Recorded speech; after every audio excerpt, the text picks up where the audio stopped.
Assalamualaikum warahmatullahi wabarakatuh. Waalaikumsalam warahmatullahi wabarakatuh. Mohon maaf diganggu waktunya, Pak. Sebelumnya izinkan saya untuk memperkenalkan diri. Perkenalkan, nama saya Asep Mubarok dari Universitas Kiai Haji Islam Ruhiyat Cipasung, di mana saya kesini untuk memenuhi salah satu tugas yang diberikan oleh dosen mata kuliah pengawasan dan supervisi pendidikan madrasah, dosen Dr. Endang Solihin MSI. Dan sebelum melanjutkan wawancara, alangkah baiknya Bapak untuk memperkenalkan diri terkait nama, usia, serta status kepegawaian, tempat bekerja Bapak, serta pengalaman Bapak mengajar. Terima kasih kedatangan adik dari Universitas Cipasung. Silakan untuk datang di madrasah kami MI Sindang Rasa. Setelahnya Bapak mengetahui nama adik selaku mahasiswa. Bapak di sini nama adalah Aceh Saifullah. Kemudian usia 59 tahun. Tempat tugas MI Sindang Rasa. Kemudian Bapak bekerja di kantor Kementerian Agama Kabupaten Tasikmalaya. Mengenai pengalaman mengajar, Bapak mulai diangkat tahun 2000, pertama kali diangkat di daerah Singaparna selama kurang lebih 1 tahun. Pas tahun 2021, Bapak dimutasi ke MI Sindang Rasa yang ada di Kecamatan Sauka. Kemudian mengenai status Bapak di sini pegawai adalah selaku ASN Kementerian Agama, dan lulusan yang pernah Bapak alami yaitu dari Universitas UIN atau UIN Cipasung yang lulus tahun 1998. Alhamdulillah tahun 2000 Bapak diangkat selaku ASN Kementerian Agama. Terima kasih Bapak sudah memperkenalkan Jadi dan sebelumnya, apakah Bapak sudah siap untuk diwawancarai? Siap. Untuk pertanyaan pertama, apa yang Bapak ketahui tentang supervisi pendidikan? Mengenai supervisi tentang kependidikan, pertama, Bapak melihat keadaan sekolah atau madrasah dari mulai fasilitas, kemudian mengenai cara-cara belajar di madrasah, halnya seperti seorang guru sedang mengajar, kemudian dipantau, dilihat, dan diberikan edukasi untuk memperbaiki pembelajaran, baik secara perorangan ataupun secara kebersamaan, yaitu sewaktu menyampaikan informasi-informasi supaya diserap oleh seluruh guru yang ada di sekolah. Untuk pertanyaan berikutnya, sebagai kepala sekolah, selama ini apakah Bapak sudah pernah melakukan perencanaan dan pelaksanaan supervisi? Yang Bapak lakukan minimal dalam 1 tahun ajaran, Bapak melaksanakan supervisi adalah 2 kali. Masuk di kelas pertama dari kelas yang dewasa seperti kelas 5 dan kelas 6. Pada pertengahan semester ganjil mengadakan supervisi ke kelas, kemudian memberikan penilaian atas kinerja yang dilaksanakan oleh seorang guru dalam pelaksanaan pembelajaran. Untuk pertanyaan berikutnya, supervisi apa saja yang sudah Bapak jalankan di sekolah? Mengapa dijalankan dan bagaimana pelaksanaannya? Yang sudah dijalankan mengenai supervisi adalah tata cara pelaksanaan KBM.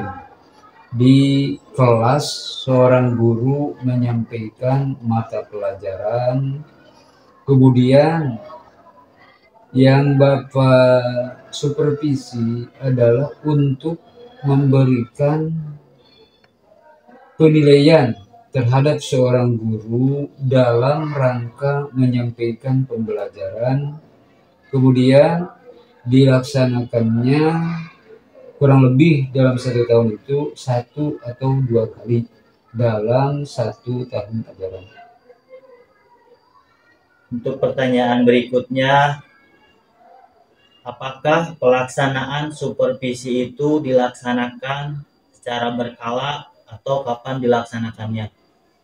Memang itu tidak lepas dari perencanaan awal tahun ajaran, baik di awal ataupun di akhir. Terkadang tidak pas waktunya, tidak ditentukan apa bulan apa enggak, tapi temporer. Terkadang di mana waktu dilaksanakan setelah diberikan informasi baru dilaksanakan supervisi. Untuk pertanyaan berikutnya, apa yang bisa dilakukan Bapak sebagai kepala sekolah untuk mensupervisi staf Bapak? Ulangi. Apa yang bisa dilakukan Bapak sebagai kepala sekolah untuk mensupervisi staf Bapak? Yang dilakukan selama ini adalah kegiatan pelaksanaan pembelajaran, kemudian kegiatan-kegiatan yang dilaksanakan di sekolah adalah merupakan suatu yang tidak lepas dari perencanaan. Ada yang dilaksanakannya di awal tahun, kemudian ada terkadang di pertengahan setelah menjelang semester ganjil, itu dilaksanakan supervisi. Untuk pertanyaan berikutnya, apa saja kendala-kendala yang sering terjadi dalam pelaksanaan supervisi? Kemudian yang Bapak alami dalam pelaksanaan kegiatan supervisi berhadapan dengan seorang guru yang sedang melaksanakan KBM, terkadang melihat seorang guru ada merasa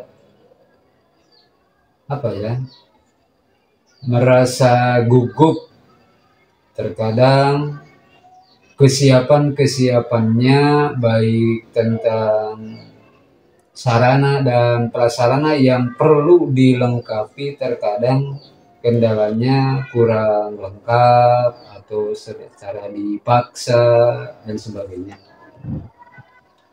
Untuk pertanyaan berikutnya, tujuan supervisi akademik menurut pendapat Bapak pribadi seperti apa?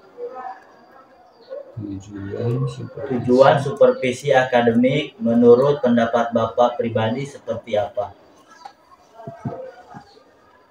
Supervisi akademik terhadap seorang guru memang ialah menyangkut tentang karir seorang guru, karena guru yang akademiknya di bawah minimal terkadang menjadi kendala bagi dia dalam pelaksanaan KBM di sekolah ataupun di madrasah. Justru dengan akademik yang pas, dia itu akan tidak merasa terbebani dengan adanya teknologi seperti sekarang ini. Untuk pertanyaan berikutnya, ini terkait guru yang tidak mau disupervisi. Jadi bagaimana tindakan Bapak sebagai kepala sekolah dalam menghadapi guru yang tidak mau disupervisi? Kemudian kalau akan diadakan supervisi, contohnya terhadap seorang guru yang sedang mengajar di kelas 1 ataupun di kelas 2. Setelahnya diberitahu, Bapak akan masuk di kelas, melihat tata cara proses pembelajaran. Terkadang ya Bapak tidak memaksakan. Pertama diberikan dulu pengarahan, diberikan dulu penjelasan dengan sesama guru yang lain di kantor tentang hiji tugas seorang kepala madrasah. Kemudian supervisi di kelas itu adalah menjadi tanggung jawab. Kenapa nggak mau? Dalam pelaksanaan supervisi itu adalah setelahnya diberikan pengarahan dan penjelasan tentang keadaan supervisi di kelas itu adalah bukan merupakan tanggung jawab seorang guru, tapi tanggung jawab seorang kepala madrasah, seorang manajer ataupun seorang yang memberikan penjelasan. Ya, alhamdulillah setelahnya diberikan pengarahan dan penjelasan dengan sesama seorang guru yang enggak mau disupervisi seperti itu, biasa seperti guru-guru yang lain. Untuk pertanyaan berikutnya, dan ini mungkin pertanyaan terakhir, bagaimana cara kepala sekolah dalam pembagian tugas kepada guru sehingga guru tersebut merasa jelas dalam menjalankan tugasnya? Apakah ada tim khusus atau mengetahui perkembangan dari guru? Dalam memberikan tugas kepada guru, terutama menjelang awal tahun ajaran, di sana diberikan tugas, contohnya seperti guru kelas 1 diberikan tugas mengajar di kelas 1, kemudian merangkap apa dengan perpus, apa dengan bagian kesehatan, dan guru-guru yang lain itu akan ada seorang operator, ya. Ada operator, ada bagian kurikulum, ada bagian pendamping kepramukaan. Di awal tahun udah jelas dibagikan tugas-tugas masing-masing seorang guru di kelas. Si A contohnya memegang kelas anu, merangkap dengan anu, kemudian si B merangkap di samping di kelas itu dengan tugas-tugas yang lain yang perlu dikerjakan oleh seorang guru dalam pelaksanaan kegiatan belajar selama 1 tahun. Baik, mungkin sekian, dan saya ucapkan terima kasih kepada Bapak sudah meluangkan waktunya, dan semoga apa yang dicita-citakan, yang disampaikan tadi oleh Bapak bisa terrealisasikan, dan sekolah ini menjadi sekolah yang maju terus, bisa menjadi sekolah yang favorit. Amin. Terima kasih adik dari mahasiswa.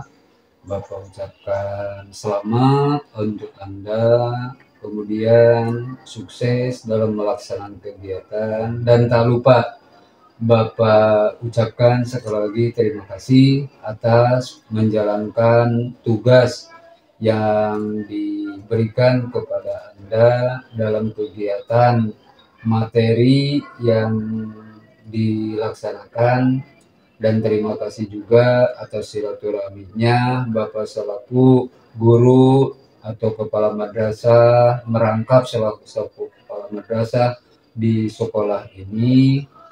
Dan tak lupa Bapak sampaikan kepada Bapak dosen, selamat untuk melaksanakan kegiatan dan apa yang dicita-citakan, semoga sukses dan berhasil. Assalamualaikum warahmatullahi wabarakatuh. Waalaikumsalam warahmatullahi wabarakatuh. Sebelumnya minta maaf sudah diganggu waktunya. Tadi saya sudah bertemu bersama Bapak Kepala, dan alhamdulillah bisa berbicara atau mewawancarai beliau. Dan untuk selanjutnya mungkin saya meminta waktunya juga kepada Bapak. Namun terlebih dahulu izinkan saya untuk memperkenalkan diri. Nama saya Asep Mubarok dari Universitas Kyai Haji Islamiyah Cipasung, prodi MPI, kebetulan sekarang semester 3. Untuk selanjutnya terlebih dahulu izinkan Bapak untuk memperkenalkan diri kepada saya. Assalamualaikum warahmatullahi wabarakatuh. Waalaikumsalam warahmatullahi wabarakatuh. Nama saya Anwar Nuklihat, selaku pengajar atau guru di Madrasah Ibtidaiyah Sinarasa, yang tentunya pada kali ini mungkin harus memberikan penjelasan apa yang Bapak minta. Mungkin sebatas perkenalan memang sudah tadi nama sudah disebutkan, dan sebagai staf guru atau pengajar di Madrasah Ibtidaiyah Sinarasa, yang alhamdulillah pada kesempatan kali ini masih aktif sebagai guru di Madrasah Ibtidaiyah Sinarasa. Sebelumnya minta maaf Pak, kebetulan saya ini diberikan tugas oleh mata kuliah pengawasan dan supervisi pendidikan madrasah. Nah, untuk selanjutnya sebelum ke pertanyaan, apakah Bapak sudah siap untuk diwawancarai? Lanjut ke pertanyaan ya Pak. Untuk pertanyaan yang pertama, menurut Bapak, adakah kendala dalam pelaksanaan supervisi kepala sekolah? Jika iya, kendalanya seperti apa saja? Menurut saya dibilang ada kendala, ya memang ada kendala, tapi di sisi lain ya tidak ada kendala, bisa dibilang tidak ada kendala. Contoh kendalanya begini, karena memang banyaknya keterbatasan baik dalam segi SDM ataupun sarana atau yang lainnya bisa dalam pelaksanaan KBM, karena memang adanya keterbatasan baik alat peraga dalam hal menyampaikan pembelajaran kepada anak didik. Tentunya bagi kami khususnya, ya memang itu bisa juga dibilang kendala. Tapi di sisi lain ya justru bagi kami salah satu ketertarikan dengan adanya supervisi dari Bapak Kepala Sekolah, di mana yang tadinya memang dibilang lalai. Kalau memang adanya supervisi dari Kepala Sekolah, mungkin itu suatu ketertarikan bagi kami untuk memperbaiki dalam kegiatan belajar mengajar. Mungkin situ. Untuk pertanyaan berikutnya, adakah tindak lanjut dari pelaksanaan supervisi kepala sekolah? Jika iya, mohon penjelasannya. Memang dalam setiap hal apapun mungkin tindak lanjutnya itu ada. Tindak lanjut dari supervisi kepala madrasah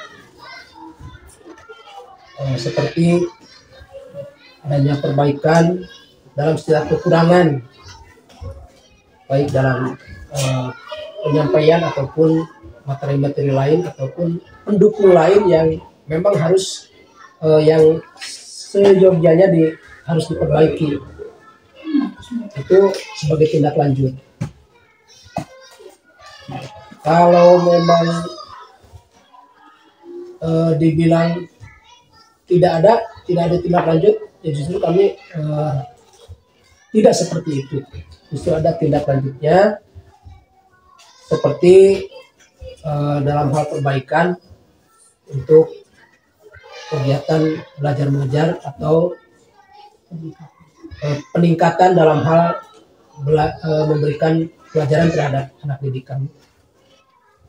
Untuk pertanyaan berikutnya, apakah kepala sekolah mengarahkan stafnya untuk mencapai tujuan sesuai dengan visi misi sekolah? Contohnya seperti apa? Sebagaimana tercantum dalam visi madrasah ini, diantaranya madrasah yang religius. Di antara Bapak Kepala Sekolah itu sangat-sangat, kalau diberikan contoh seperti untuk menghimbau anak-anak setiap hari, setiap bertemu dengan guru, mengucapkan salam, kemudian setiap hari disuruh untuk ke masjid melaksanakan salat duha dan lain sebagainya. Mungkin itu salah satu contoh dari anjuran Bapak Kepala Madrasah dalam hal mencapai visi madrasah. Terima kasih Bapak sudah meluangkan waktu, dan semoga apa yang tadi sudah Bapak sampaikan, cita-cita semoga sekolah ini bisa menjadi lebih baik dan maju untuk kedepannya. Amin. Dari saya sekian Pak. Assalamualaikum warahmatullahi wabarakatuh. Waalaikumsalam warahmatullahi wabarakatuh.